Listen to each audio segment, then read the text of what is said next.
Real Estate Shift Show number 66, talking about buyer agent compensation. Last show, we talked about form changes, and one of the biggest changes on the forms, how compensation was communicated. It used to be in the MLS on the listings. We could say, hey, 2.5%, 2.7, that's what the buyer agent is getting paid on the sale.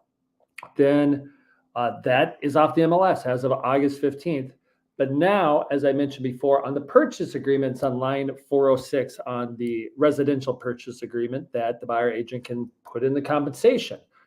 However, to be even more confusing, and people are getting confused about this, even agent, is if it's already offered, like many of the listings, almost all the listings are still offering buyer agent compensation, just like before, almost like nothing changed. And months ago, we said this, nothing's really changing but paperwork. Now, if it is offered by the seller, then there's a broker compensation form we attach to the purchase agreement.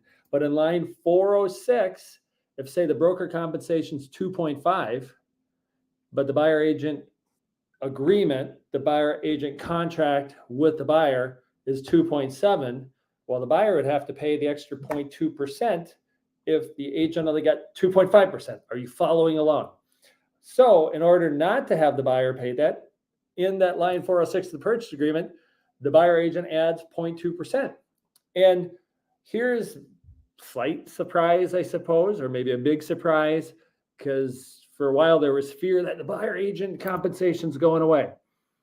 But many of the sellers, especially if it's a non-competitive offer, they're fine paying the extra 0.2% if the offering is 2.5 initially and the buyer agent is looking for 2.7 because they want the home to sell and it's not that much extra.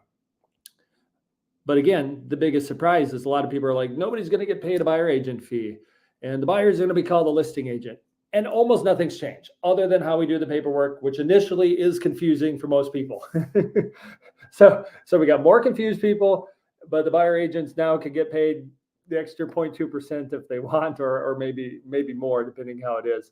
And I wanted to share that because there was fear, there was confusion. It'll probably still shift. That's something we'll talk about later. But hopefully, if you're worried as a buyer agent, worried about having a buyer's agent because now you have to pay an extra fee, basically, it's not changed. The seller's paying the fee. I'm sure there's some sellers out there that are not, but I haven't ran into one yet, and I'm doing a lot of business. So I think it's safe to say that right now it's just the forms have changed. How we do it, the compensation's changed. Maybe even better communication on the compensation has changed.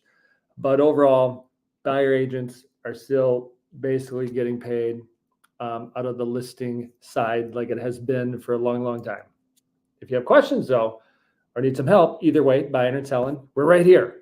Chuck Karstensen, RE/MAX Results.